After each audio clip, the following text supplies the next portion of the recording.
Shalom Bapak Ibu Saudara-saudaraku yang dikasihi Tuhan Yesus Kristus.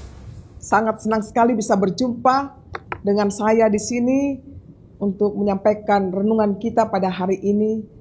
Kiranya saya berharap semua dalam keadaan sehat, Bapak Ibu Saudara-saudaraku, dan tetap setia untuk mendengarkan renungan pada hari ini. Mari kita ambil sikap untuk berdoa. Kasih karunia dan damai sejahtera dari Tuhan Allah Bapa kita dan dari anaknya Tuhan Yesus Kristus menyertai saudara semuanya. Amin. Bapak Ibu saudara-saudaraku, renungan kita pada hari ini Senin tanggal 20 Mei 2024 dari kitab Bilangan 27 ayat 18, demikian bunyinya. Lalu Tuhan berfirman kepada Musa, ambillah Yosua bin Nun, seorang yang penuh roh, letakkanlah tanganmu atasnya. Sekali lagi saya bacakan. Lalu Tuhan berfirman kepada Musa, ambillah Yosua bin Nun, seorang yang penuh roh, letakkanlah tanganmu atasnya. Demikian bunyinya.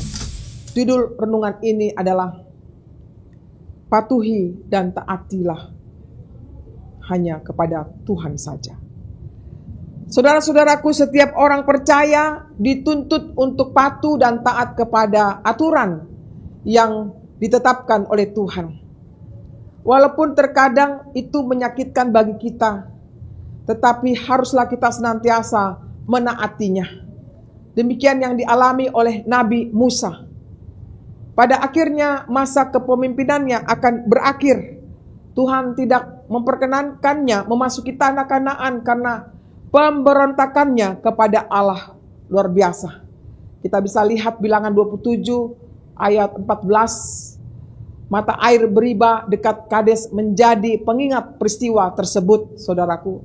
Konsekuensi dari setiap tindakannya tentu diterima oleh Musa dengan penuh ketaatan kepadanya.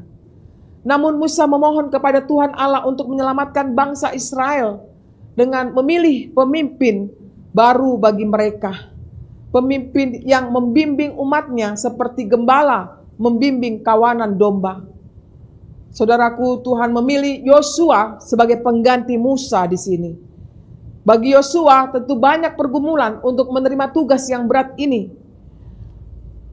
Di bawah bayang-bayang pemimpin besar seperti Musa, hati siapa yang tidak akan gentar menghadapi bangsa Allah itu. Namun Tuhan justru sudah mempersiapkan Yosua sejak awal. Tuhan telah menjadikan Yosua sebagai asisten Musa dalam berbagai kesempatan.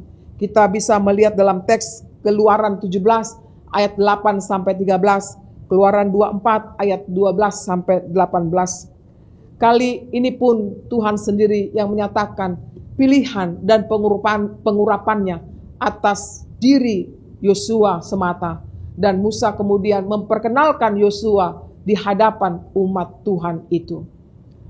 Allah tidak pernah membiarkan umatnya sendirian, saudaraku, sekalipun umatnya berbuat salah, berbuat dosa, membangkang atas perintah Tuhan. Allah tidak menghukum umatnya untuk mencerai-beraikan mereka, saudaraku. Janji Tuhan tetap digenapi, walaupun apa yang terjadi tidak sesuai dengan apa yang dibayangkan umatnya. Marilah kita bersyukur karena memiliki Allah yang tidak pernah meninggalkan kita. Allah mampu mengatasi segala kemungkinan yang tidak terduga. Dia mengutus para hamba-hambanya untuk melayani umatnya.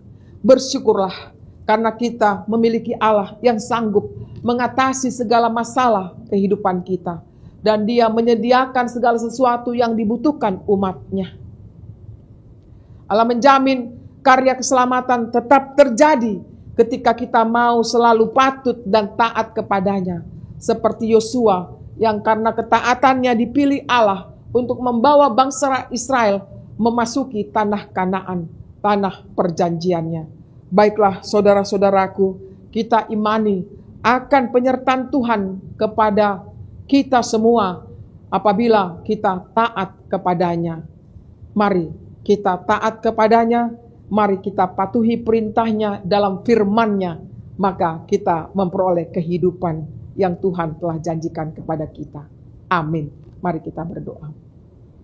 Terima kasih Tuhan buat sapaan firman-Mu yang menyegarkan jiwa raga kami.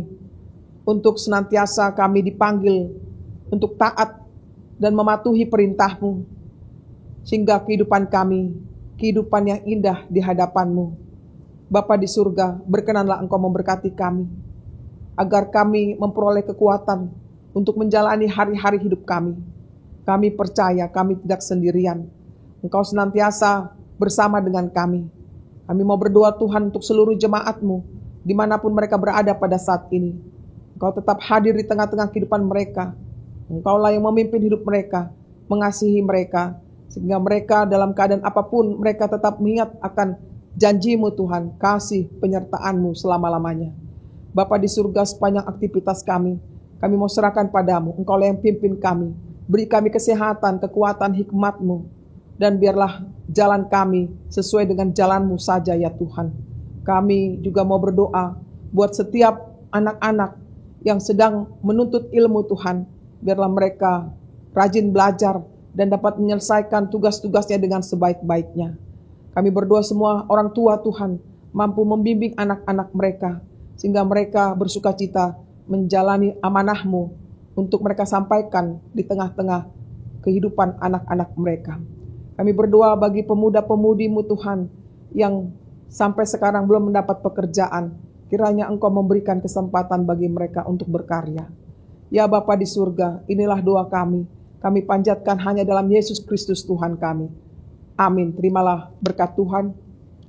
Kasih karunia dari Tuhan kita Yesus Kristus dan kasih Allah Bapa serta persekutuan Roh Kudus menyertai saudara semuanya. Amin.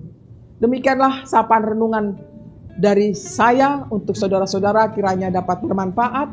Selamat berkarya, Tuhan memberkati kita semuanya. Shalom.